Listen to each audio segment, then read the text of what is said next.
Welcome to Slay, the podcast where we dive into all aspects of female health, fitness, and life. I'm your host, Louise Hazel, and in today's episode, we're going to be exploring the importance of meal prepping. In the hustle and bustle of modern life, finding time to prepare healthy and nutritious meals can often feel like a daunting task. However, meal prepping could be the ultimate solution for busy individuals looking to streamline their cooking process, save time, and nourish their bodies with wholesome foods. So whether you're a busy professional, a student on the go, or a parent juggling multiple responsibilities, if you're already feeling overwhelmed and the last thing that you want to do is cook, then this episode is for you. Get ready to revolutionize your approach to cooking, to simplify your mealtime routine and reclaim precious time for the things that matter the most. Let's dive into the world of meal prepping and discover the transformative power it holds for our everyday lives.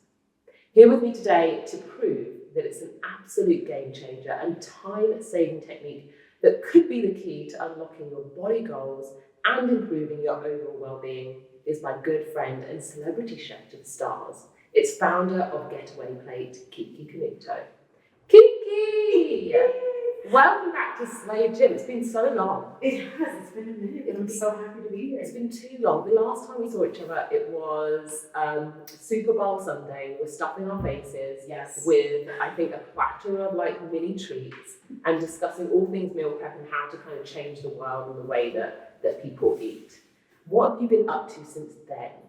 I've still been meal prepping and doing all the things related to food and just truly enjoying it. I've been meal prepping for different clients, doing dinner parties, all sorts of wellness retreats. It's been quite the journey for me with all things food, but I just love it. I love getting to cook every day. You absolutely do. Now, I remember back when we first met, first and foremost, you're super fit, super healthy. You also have a list of clients as long as you are, Justin Bieber. You've cooked for Kylie Jenner, Sofia Vergara. You're honestly operating at such a high level yourself, you know what I mean, and in the kitchen. But I think the question that I really have to ask is when you have somebody who, has such a busy diary like these clients, what is it that you feel that you provide for them by way of meal prep that kind of changes their lives? I think it really just gives people their time back. Food can be so time consuming to have to source the ingredients, think of what you're even going to eat that day, let alone that night. And I kind of give people their time back by doing all of the prep work ahead of time, doing the thinking for them, and then actually preparing those dishes. So it's really the gift of time, and there's nothing more valuable than that. And where did your love for cooking come from? Was it something that came from your family? Has it always been there? Yeah, it's definitely been something that's rooted in me since I just grew up as a kid, cooking around my mom, my grandmother, my dad. I was literally next to him at the grill, be watching him grilling lamb. And how are you doing it? What are you putting in there? Just kind of always at their feet. And ever since then, I just kept cooking and learning. And even through middle school, I would pretend I was Rachel Ray. I'd be in my kitchen at home, this little kid just kind of doing her thing, watching Rachel Ray on television and pretending I was her, and had my own audience in my imaginary kitchen. It was just so fun, but I just always connected to that sense of joy that food brought me, and that was through cooking. Would you say that there's a specific sense of flavor or spices that you kind of bring into your cooking, or is it quite versatile depending on the client's needs? I really think to keep it super seasonal, really local, and simple when it comes to flavor. I like to say I'm a salt and pepper girl because I really feel like if you're cooking with the produce that's in season and that's sourced locally, you can just add a little bit of salt and pepper, heat, you're good. I wish it was that easy. Yeah, but it can be. That's the thing. Food doesn't have to be super complicated and intense with this whole, larder of spices added to everything. It can just be salt and pepper, throw it on the grill or saute it in a pan, and it can be just as delicious as if you were to manipulate it in 10 different ways. Okay, so if I had my larder, my pantry, I had 5, I literally have only space. I'm a minimalist. Imagine I live in a tiny house. I've got space for 5 spices. What 5 spices, condiments, whatever it be, what products would they be? What can I not live without? Okay, are we thinking just dry? Can we include like olive oil, like vinegar? Okay, let's say olive oil, salt, and pepper are out. That's just basic. You know what I mean? Oh my gosh, you're challenging me here. Okay, I would definitely say you need some garlic powder or onion powder because that's just kind of essential. And then I'll challenge you with the salt. You do need some Maldon salt, the flaky salt. Okay, so nothing too crazy. You just have the beautiful. Why the Maldon? Maldon, I think it just adds a little bit of texture because they're big like flakes of salt, and they just add a little bit of a pop. It's not just like regular table salt. You've got me thinking about good chocolate cookies always have a little bit of Maldon salt. Exactly. And you always remember a chocolate cookie for the fact that it has that little salt on the top, just right? a little crust.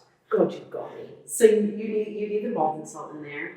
So that's 2. How are you really going to take me out with the olive oil? That makes me a little bit bummed. Okay, what's really delicious? This brand called Costa Rica. Yeah. They make this crushed tangerine vinegar that is absolutely delicious. Throw it on any salad, like fresh greens, arugula. Just you don't even need a lot. Salt. You could use the salt, the pepper, the olive oil, and a little bit of that vinegar. Boom. Okay, right. You have to send me the link so I can put it in this episode. Yes. So we've got the Maldon salt, the tangerine vinegar. Mm-hmm. What else have we got? Give me the dry. We did the garlic powder situation. 2 more. I love turmeric. I really love turmeric for its anti-inflammatory properties, the color it gives things, and it just gives a little like warmth to dishes, whether it's I don't know, like a chicken curry dish or even just some rice. Throw that in there. Oh, and then my last thing, ghee. I love ghee. You cook with ghee? I love ghee. Oh, I love that. We've got a health freak on our hands, guys. I'm with you on the turmeric, as we say in the UK, because I use curcumin capsules every single day, and it really helps my gut health. So I'm here for that. Okay, so we've got those 5. I'm putting them in this episode so everyone can remember. So when the clients come to you, do you feel like they come with a kind of very simple, like, is everybody asking for the same thing? Like, what's the number one thing that they're asking for when they kind of employ a chef? Are they asking for nutritious meals? Are they looking for weight loss? Like, what is the most common request that you get? Well, I think people want to find a happy medium of food that connects to them, either brings them some sort of comfort or connects to a memory that they have. And then they also just want to feel good eating it. So I find a way of striking that balance between comfort food and making it healthy. So that way it's digestible, it's not going to make you feel like crap the next day. So that's kind of my sweet spot. Okay, so give me an example. If I wanted to have like a burger and fries, how are you going to put like a nice healthy twist on that for me? Ooh, okay, well, I'm definitely going to go to the butcher and get you some fresh ground, whether it's like Wagyu or whatever type of burger you want to have. So I'll get the meat fresh, and then instead of using some sort of just store-bought bread, we could do a local hamburger bun, or we could even lettuce wrap it. I love a lettuce wrap moment. Mm-hmm. Shout out to Good Lettuce. So we could lettuce wrap it for sure, and then instead of like a regular French fry, just bake some really great Japanese yams that are fresh from the market. They're literally like nature's candy. Oh God, they're so delicious. I'm literally gagging right now. I'm picturing this burger like on my plate as we speak. So what happens if a client has a ton of dietary restrictions? Like what happens in that case? Is that something that you kind of work around? Like, have you ever kind of cooked for someone that just has a list as long as their arms with regards to like, restrictions? How challenging can that be?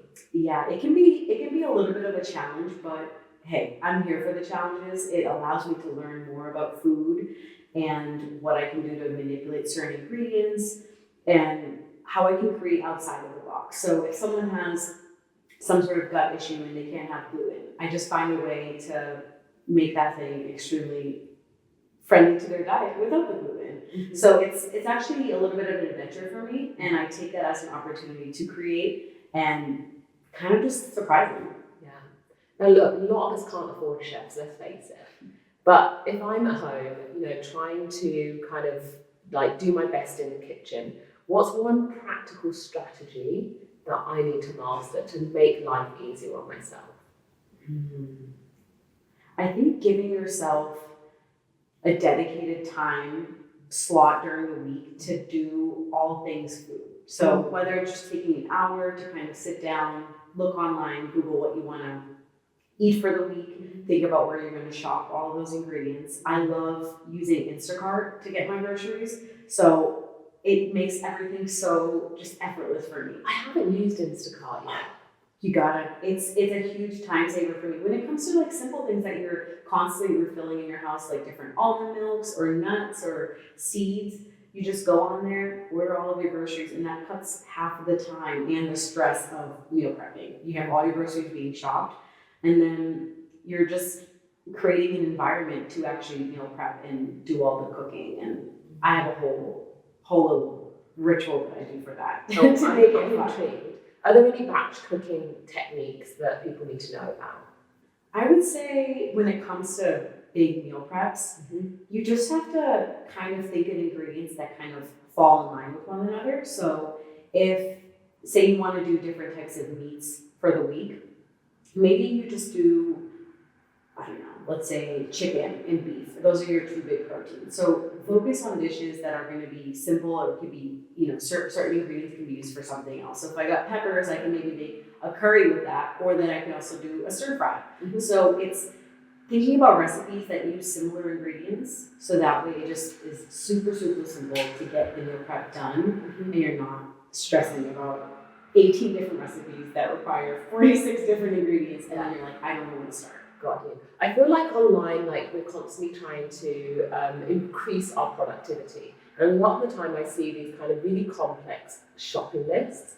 And I'm like, there's 150 ingredients on here. Like, should we just be simplifying it down to like, because this is one of the things that I've literally just been doing recently, is I've literally been kind of simplifying what's in my fridge down to about 8 things. That sounds like producer Alex is over there looking at me with like shrunken eyebrows, like, what are you talking about there? I'm like, no, I literally, choose 2 proteins, chicken and perhaps salmon, maybe like 2 greens, maybe it's like cucumbers and arugula, and I just keep it really tight. And I might have 2 carbs. I'll have like rice and mashed potato. Am I crazy? You're not crazy at all. I don't think food needs to be super complicated. And when you're looking at all of these recipes with, like you said, the dozens of ingredients, it makes you less likely to even want to cook the thing and be inspired to sit in your kitchen for that long and get all the ingredients, and then those ingredients just sit and kind of rot away in your kitchen. So It's so true. it can be super simple. One of the things I've noticed in our household, and Eric will back me up on this, there's a lot less wastage. So we've kind of gotten used to just buying what we need. So sometimes I'm holding my hands up, I'm your perfect client because I don't want to cook. It's not that I can't cook. I cook at Christmas, that is it. Eric will tell you, I cook 1 day a year. I'll cook a roast dinner and that'll be it. I don't even bother with like birthday cakes. When it comes to Thanksgiving, I go to Republic, which is a lovely French patisserie in town, and I go and buy an apple pie. And everybody wants to eat the pumpkin pie because that's traditional, but they all come and get the apple pie because it tastes so good. I'm not even going to try, Exactly. That's what I bring to the table, the apple pie. But with all of this wastage, and I think we can all kind of attest to the fact that a lot of the time, you'll do your weekly shop, and then there will always be a bag of greens that never gets used and just gets tossed out in the trash. There's always that one. Like, how can we be avoiding wastage, and how can we be better storing our food so that it doesn't go to waste? Well, definitely, I think you have to take the time to know how to properly store all these ingredients, whether they're herbs or potatoes, onions, all these different ingredients. Take a second to kind of just understand how those things are deserve to be stored. Okay, I'm going to quiz you. I'm going to say a food type, and then you're going to tell me how to store it. Potatoes. Dark, cool place, dry. Onions. Dark, cool place, dry, away from the potato. What if they're already chopped? In the fridge, but don't keep them for too long. How long? I would say max 2 days. Oh, okay. I probably keep mine starts stewing, when the bag starts to fill with that weird gas. Okay. I'm sorry. greens, like let's say arugula, like lettuce? In a airtight container, preferably like a Ziploc bag with a just damp paper towel.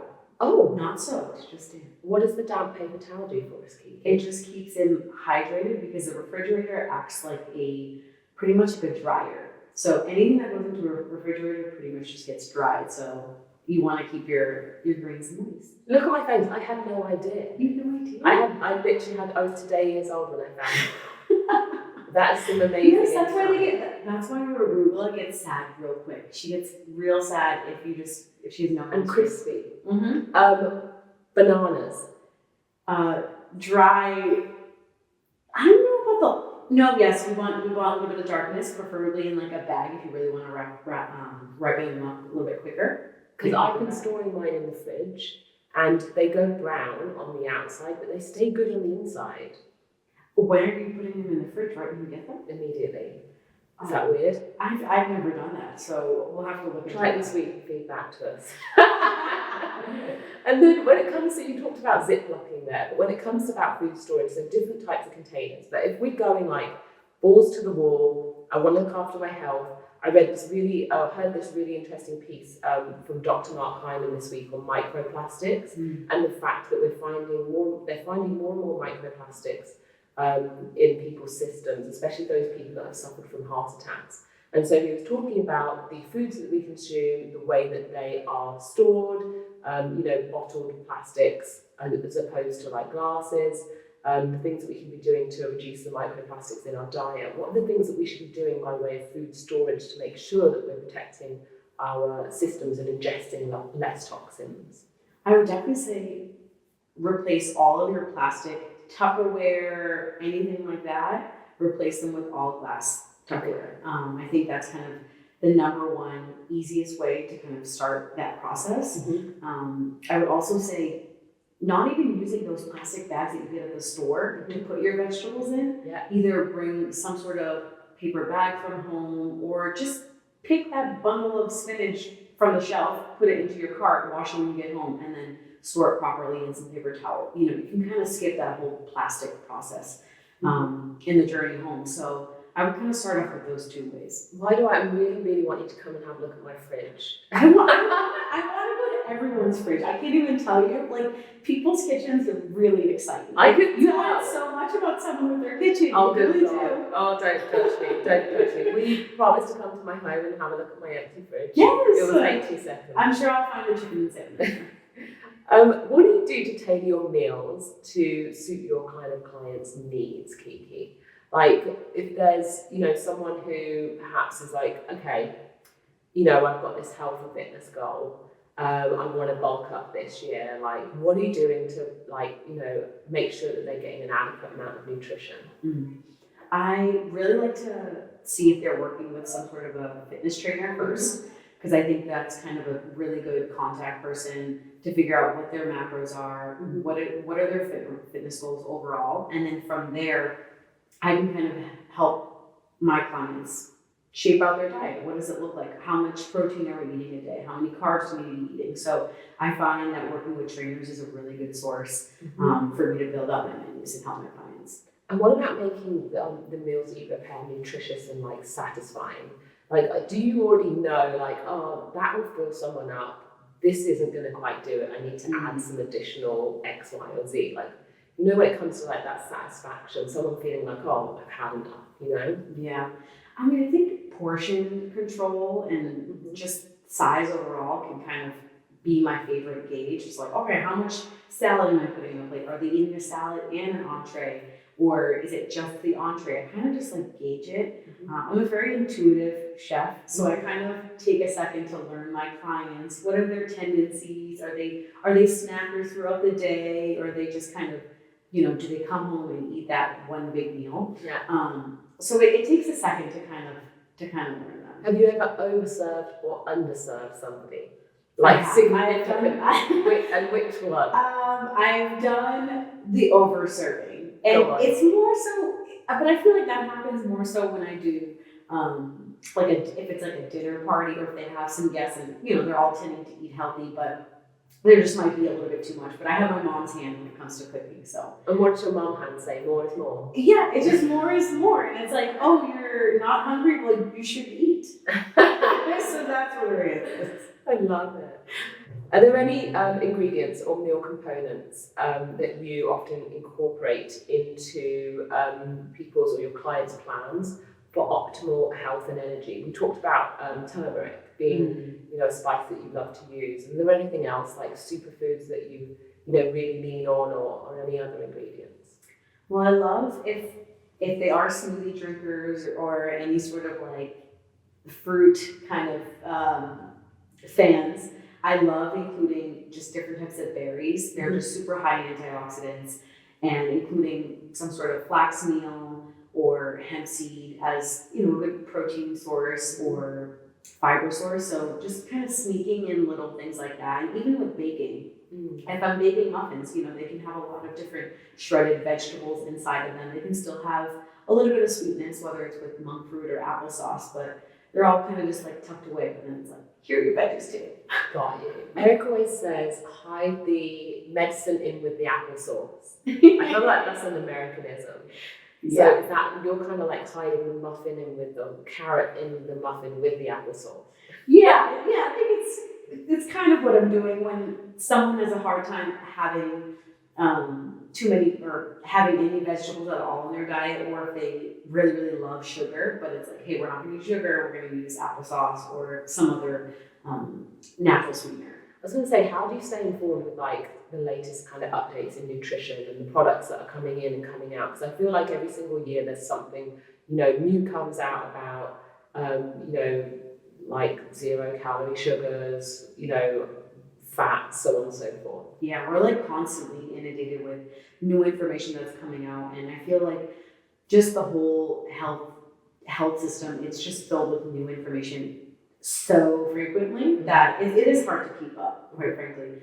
But I love listening to different podcasts. Mark Hyman, I love his podcast. There's also a really great one called Well Now. It's off of Slate Podcasts, and that's also a whole great resource for learning about health. So just kind of finding different podcasts that I really gravitate towards and just seeing what these different nutritionists and healthcare experts are talking about. What do you say to those people who perhaps have been considering, like myself, getting a chef, don't tell Eric, and haven't yet made the jump? To those people who are like, okay, I've been thinking about it and I'm thinking, I want to invest in this service for myself, for my family. What do you say to those people? Well, I think you said it best. It's an investment. People have to really look at it as an investment. They have to shape their mindset into thinking that this is not something that is a cost that I'm just going to throw money at it and I'm not going to get anything back from it. It's going to give you everything back. It's going to give you your time. It's going to give you your health. It's going to give you more time with your family or to work on a business that you really want to work on. When your nutrition is just really in check and if everything's on point, you can achieve so many different things in your life. You can wake up happier, you can go to bed even happier. There's just so many things that I think meal prep gives people, and they have to really just think about it as an investment in themselves. What are the changes that you've seen in the people that you've worked with? I think it's just a lot of consistent choices that people make to not eat the wrong thing, if that makes sense. They know that they have a great meal that's nutritiously balanced and healthy and tastes good waiting for them. So they're going to make better life choices in their day-to-day. Got you. So as opposed to perhaps on the way back from work or whatever, grabbing like the quick, convenient fast foods, what can we be doing on our plates to avoid making those decisions? Like, are there things that we can be incorporating on our plate on a daily basis that basically helps us to make better decisions when it comes, when you're hungry and you're on the way home and you're like, oh, just stop and grab this quick snack. Like, is there something that we can be putting on our plates to kind of stave off those convenience foods? Yeah, I think it's really about incorporating a lot of high protein snacks throughout your day. So whether that's making a really great smoothie in the morning that has a lot of protein and maybe some fiber to kind of keep you full and satiated throughout the day, that's perfect. You could have some sort of people love jerky, or if that's your thing, go for it. Jerky's not my thing, but like if you want to grab a jerky stick, go grab a jerky stick. Or just pack a really great salad that has, maybe some grilled chicken or fresh salmon in there. And it has just a bunch of greens that are going to keep you full and, satiated just for the rest of the day. How important would you say protein is in building a healthy and balanced diet? I think it's extremely important, especially if you're someone that's wanting to build muscle and kind of keep on track with your fitness goals. It's one of the building blocks to muscle. So incorporating that into your diet is crucial.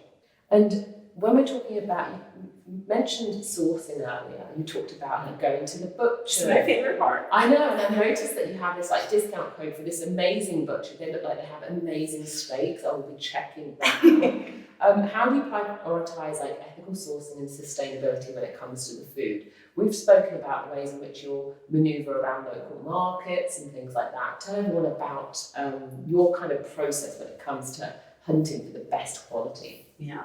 I just generally love the farmers market and sourcing at local markets if possible. So that means going to one of the farmers markets here in LA on either a Sunday or a Saturday, or even during the middle of the week in Santa Monica on Wednesdays. Yeah. What markets are you going to? So Wednesdays, there's the Santa Monica Farmers Market.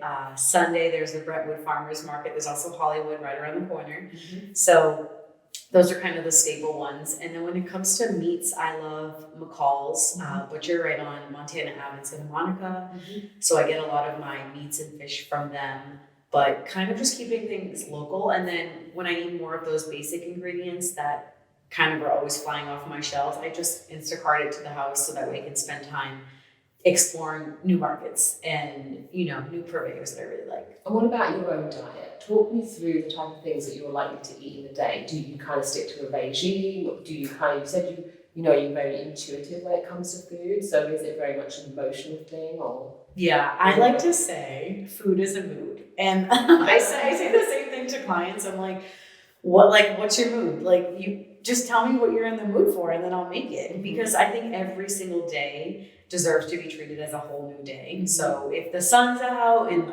I'm, my skin's feeling really, really glowy, it's maybe I'm just craving a salad today and I want to kind of bask in that little salad moment. Mm-hmm. Or if it's super gloomy and rainy out, I'm I want something that's a little bit more warming to my soul. Mm-hmm. So I kind of just let the day tell me what to make. But as far as my own routine goes, I'm kind of boring. I'm a little bit boring,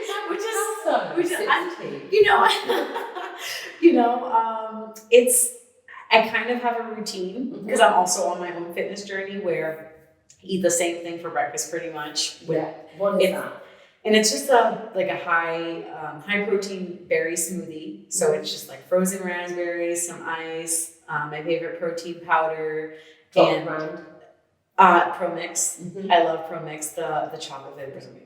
Mm-hmm. So I have that, and then I'll have two eggs fried over easy with a piece of sourdough, and then maybe some mashed avocado tossed with arugula and salt and pepper. Just something. I'm just so basic when it comes to breakfast, because then all day long when I'm cooking, I'm just I'm a little snacker. What about lunch? What does lunch look like? Lunch, I love anything in a bowl. So if it can go into the bowl, it's gonna be my lunch. So that could just be any sort of protein, whether it's oven baked salmon or a grilled piece of chicken, and then I just saute some veggies, so zucchini, kale. I'll toss in some sauerkraut at the end, and then maybe some more fresh avocado because your girl loves avocado. And then that's lunch. Talk to me about dinner. Dinner can be a toss-up sometimes because I'm am I hungry? Am I not? Am I going to get another protein shake in? I don't know. But usually I'll have some sort of a rice moment with dinner because I just grew up on rice. Mm-hmm. So it's rice with another protein and veggies. But I'm pretty simple when it comes to I'm loving this day of eating. I'm hearing 3 proteins, I'm hearing balance, I'm hearing carbohydrates, fats. I'm yes, we got macronutrients, micronutrients, we got all the things, we got a little bit of raspberry in there. This sounds delicious. I feel in the gym at Slay, in particular, we're constantly educating women as to the fact that we're undernourishing by way of protein.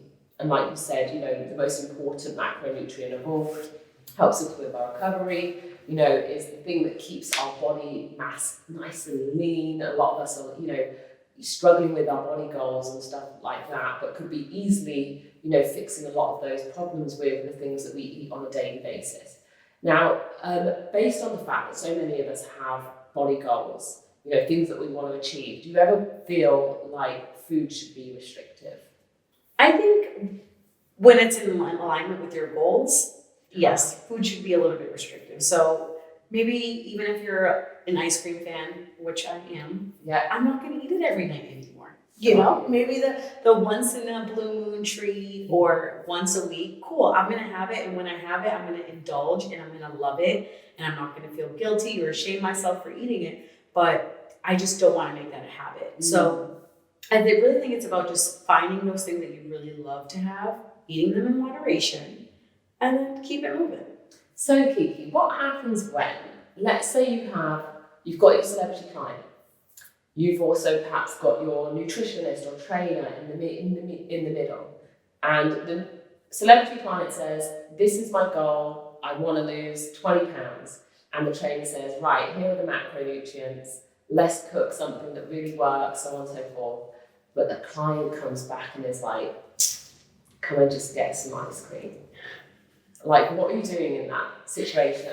You're torn, between the macronutrients and what the trainer's saying, and then, what the client wants, and who are you really serving? Are you serving the trainer? Are you serving the client? Like, how do you navigate a situation like that? It's such a tough line to battle, and I've battled it many times. But, at the end of the day, I am here to make my clients happy. So it's like, I have to find a way to please both people, mm-hmm. but I am going to lean on the side of what the client's wanting. So if that's what they're asking for, I'm going to have to find a way to give it to them. Got you. Yeah, so it's unfortunate, but yeah. Brutal, says the trainer. Just dying.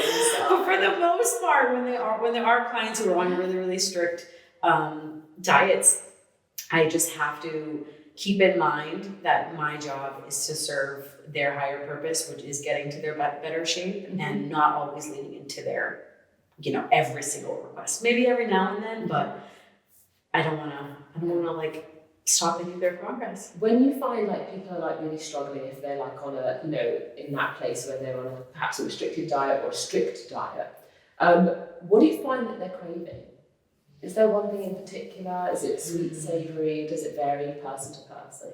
It does vary. Some people are like, I want just loaded French fries mm-hmm. and burgers every day. Mm-hmm. And then there's some people that just crave sweets. Mm-hmm. So it really just varies from client to client, but everyone has their one vice. You're looking at me. I think mine's fries. I saw it. I saw. When you okay, well, what type of fry? What type of fry are we talking? How skinny? Anything you got. Is it fried? Is it potato? Is it fried? I'll take it. Does it have mold and salt on? That's mine. Yes. Bag me up some of those. I do love who is a good French fry? No, don't tell me. Oh, have you been to ZK?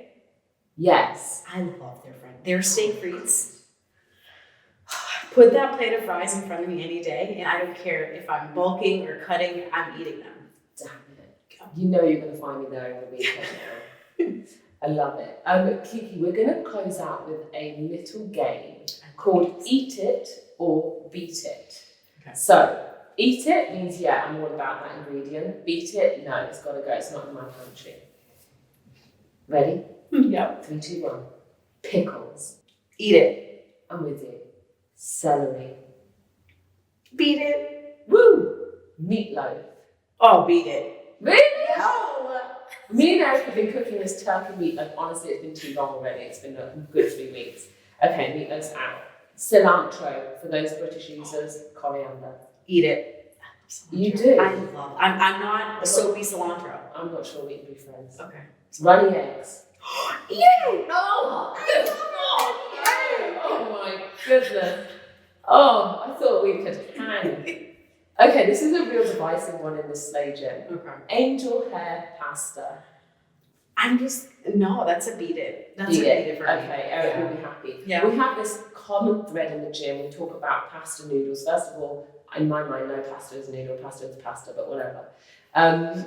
We basically play this game of most overrated pasta. So I'm gonna pause this game to get your answer. Most overrated pasta. That's Like you just want the shape of it? Yeah. Oh my goodness.